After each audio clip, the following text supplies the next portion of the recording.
क्या आपको लगता है कि आपसे आपके भगवान और भाग्य दोनों रूठ गए हैं? क्योंकि भगवान और भाग्य जब दोनों रूठ जाते हैं तो स्थिति बड़ी ही दयनीय हो जाती है। कहीं पर कोई सहारा नहीं मिलता और लाचारी में आदमी को जीवन व्यतीत करना पड़ता है। इस चैनल को आपने सब्सक्राइब नहीं किया है तो सब्सक्राइब जरूर कर लें।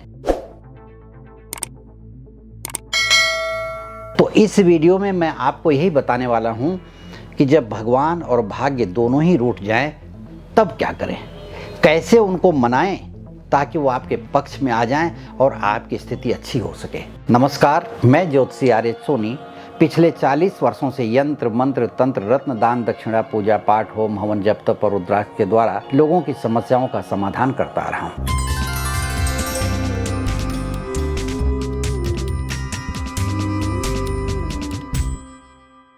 मनुष्य की जिंदगी में एक समय ऐसा आता है कि जब भाग्य और भगवान दोनों पर से ही आदमी का भरोसा उठ जाता है और आदमी का भरोसा उठाता भी है ग्रह इस तरह की चाल चलते हैं कि आदमी चाहते हुए भी भगवान और भाग्य पर भरोसा करता ही नहीं और वह यह कहता है कि भाग्य भी कुछ नहीं होता, भगवान भी कुछ नहीं होता और ऐसे समय में ही जिंदगी अस्त व्यस्त हो जाती है और जिंदगी नर्क बनने लगती है। लेकिन व्यक्ति का भाग्य भी रूठ गया है, भगवान भी रूठ गया है, तो आखिर भरोसा करे कैसे? इस वीडियो में मैं आपको यही समझाऊंगा कि जिस भगवान ने, जिस परमात्मा ने आपको जीवन दिया है, जिसने आपके भाग्य का लेखा जोखा अपने हाथों से लिखा है, उसने कष्ट लिखा है तो उसका निवारण भी लिखा होगा। ये किसी के भी द्वारा हो सकता है इस वीडियो के द्वारा ही आपके भाग्य का निवारण लिखा हो। तो आप इस वीडियो को ध्यान से सुने। इसमें बताए गए उपाय यदि भगवान और भाग्य दोनों रूठ गए होंगे तो उनको मनाने का काम करता है और भाग्य और भगवान दोनों को ही अपने पक्ष में आप कर सकते हैं, क्योंकि इस उपाय के द्वारा अनेकों लोगों ने अपने जीवन को बदला है और जीवन में बदलने का जो प्रयास करता है उसका जीवन बदलता है। इसमें कोई दो राय नहीं, क्योंकि प्रयास से कुछ मिलता नहीं है लेकिन प्रयास के बिना भी नहीं मिलता।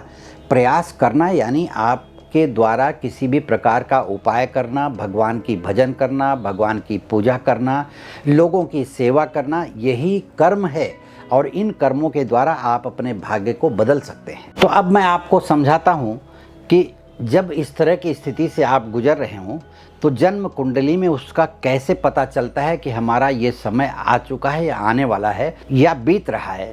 किसी भी स्थिति को आप जन्म कुंडली देख करके उसके विवरण से पता चल जाता है, उसके विश्लेषण से पता चलता है।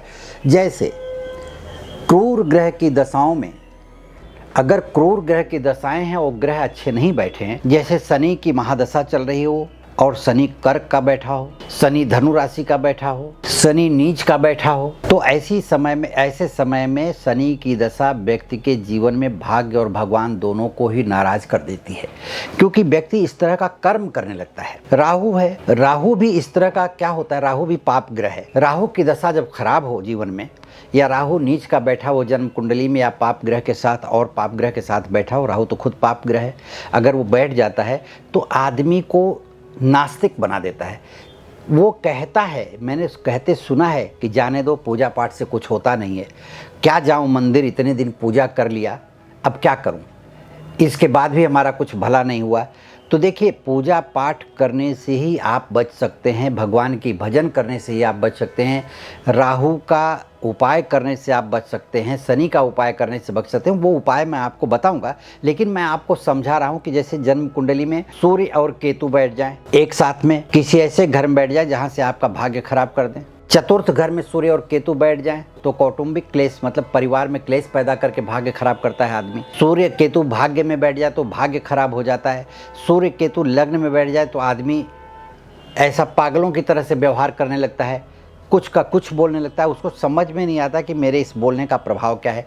इससे क्या होता है कि इससे लोग नाराज़ होते हैं और लोगों की बद्दुआएं, लोगों की नाराज़गी का असर, लोगों के निकलने वाले मुंह से बातें वो आपके जीवन पर नकारात्मक प्रभाव डालती हैं और इससे होता क्या है कि धीरे धीरे आपकी ज़िंदगी खतरे में पड़ जाती है। आपका भाग्य नाराज़ होता है, आपका भगवान नाराज़ होता है कि आदमी कैसा बकबक कर रहा है, जबकि ग्रहों की स्थिति उसी प्रकार से होती है कि आदमी वैसा ही काम करे।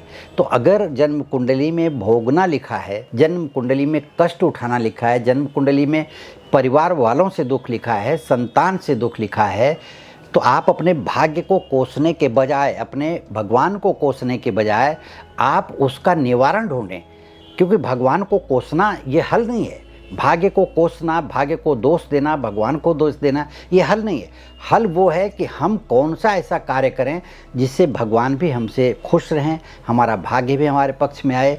तो मैं ऐसे ही उपाय को कुछ बताऊंगा आपको, जिसे करके आप अपने भाग्य को अच्छा कर सकते हैं, अपने भाग्य को अपने पक्ष में कर सकते हैं और रूठे हुए देवी देवता को, रूठे हुए भगवान को मना सकते हैं, ताकि आपका भाग्य और भगवान दोनों मान जाएं और आपकी ज़िंदगी अच्छे से चलने लगे।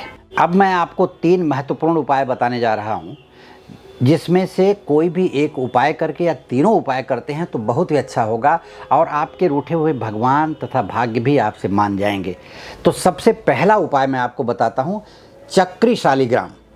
चक्री शालिग्राम के घर में पूजा करें, विधिवत प्राण प्रतिष्ठा करके इसे आप अपने पूजन स्थान पर रखें। चक्री शालिग्राम का मतलब होता है, देखिए इसमें चक्र बना होता है, इसके अंदर इस तरह का चक्र बना होता है कि जैसे ये इस तरह का, और ये नेचुरल होता है, कोई बनाया हुआ नहीं है, ये नेचुरल निकलता है। और इसके ऊपर से कवर भी होता है, कभी कभी इसके अंदर भी होता है। ये तोड़ा जाता है तो इसको तोड़ करके ऐसे कवर भी उठा करके रखा जाता है। ऐसा भी शालिग्राम मिलता है जो आप मेरे संस्थान से प्राप्त कर सकते हैं ऑर्डर करके। तो ये चक्री शालिग्राम का मतलब होता है कि भगवान विष्णु का स्वरूप और लक्ष्मी का स्वरूप होता है। तो देखिए, धन धान्य की कमी होती है, भगवान जब रूठ जाए, भाग्य जब रूठ जाए तो धन की कमी होती है, और धन की कमी होती है तो सब कुछ खराब होता है। तो सबसे पहला काम है कि धन धान्य को प्राप्त करने के लिए, भगवान को मनाने के लिए रोज़ पंचोपचार पूजन करें। रोज़ इनको दूध से स्नान करके, जल से स्नान करके या पंचामृत से स्नान करा करके अपने घर में एक कटोरी में चावल को पीला करके उसके ऊपर रखें, और इसके अंदर हो सके तो सोने का एक छोटा सा टुकड़ा रख सकते हैं। अगर हो तो, नहीं हो तो भी चावल पीला करके इनके मुख में रख सकते हैं। रखने के बाद इनकी पूजा करें। लक्ष्मी के, विष्णु भगवान के किसी भी मंत्र से एक माला जप करने के बाद ये प्राण प्रतिष्ठित हो जाएंगी। चक्री शालिग्राम अपना प्रभाव दिखाने लगेगा, और कहते हैं कि शालिग्राम की पूजा से भगवान विष्णु प्रसन्न होते हैं, और भगवान विष्णु प्रसन्न होते हैं तो माँ लक्ष्मी की कृपा बरसती है। आपको धन धान्य की कमी नहीं रहेगी। आप चक्री शालिग्राम की जरूर पूजा करें, जिससे रूठा हुआ भाग्य और भगवान दोनों ही मान जाएंगे।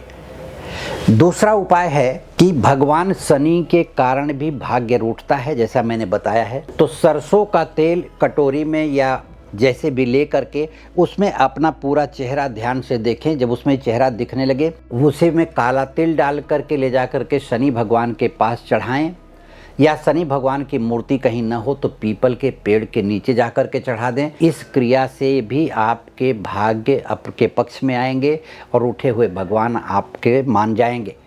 तीसरा उपाय यह है कि आप नियमित बजरंग बाण का पाठ किया करिए। हनुमान चालीसा में बजरंग बाण लिखा हुआ रहता है, तो हनुमान चालीसा भी पढ़ें और बजरंग बाण का भी पाठ करें। इससे किसी भी प्रकार की नकारात्मक शक्ति आपके आसपास नहीं रहेगी। ग्रहों की जो टेढ़ी चाल है वो सीधी होगी। ग्रहों का प्रभाव आपके पक्ष में आएगा, आपके अनुकूल होगा।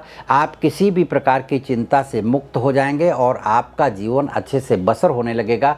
परिवार में एक अलग प्रकार की खुशहाली आएगी। आप शुरू करके देखिए, ये बातें अकाट्य सत्य हैं। ये जो बातें कह रहा हूँ मैं, ये चैलेंजेबल हैं।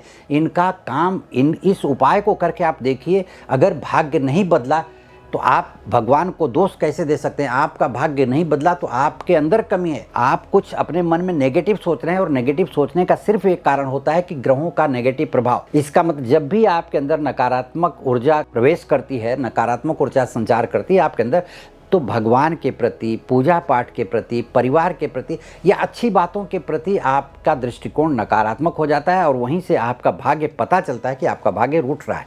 तो इसलिए चैलेंजेबल ये उपाय करिए और अपने भाग्य को, भगवान को अपने पक्ष में करिए और अपना जीवन खुशहाली से बिताइए। इसके अलावा यदि आप मुझसे व्यक्तिगत रूप से संपर्क करना चाहते हैं या जन्म कुंडली का विश्लेषण करवाना चाहते हैं तो वीडियो के नीचे दिए गए लिंक पर क्लिक करके आप मुझसे संपर्क कर सकते हैं। हमने अपने चैनल के मेंबर्स के लिए ज्वाइन बटन दिया है, जो ज्वाइन बटन पे क्लिक करके आप हमारे चैनल के मेंबर बन सकते हैं। और अपने मेंबर्स लोगों के लिए हमने कुछ अलग प्रकार के वीडियो बनाए हैं जो हमने उसमें डाला है।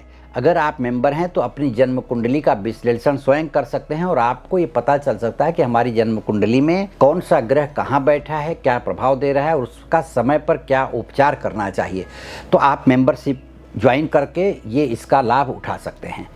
इसके अलावा अगर आपने इस चैनल को सब्सक्राइब नहीं किया है तो सब्सक्राइब जरूर करें, लाइक करें, शेयर करें, या आपके कोई विचार हों तो कमेंट बॉक्स में आप लिख करके भेज सकते हैं ताकि मैं उसका समाधान आपको दे सकूं। नमस्कार, धन्यवाद।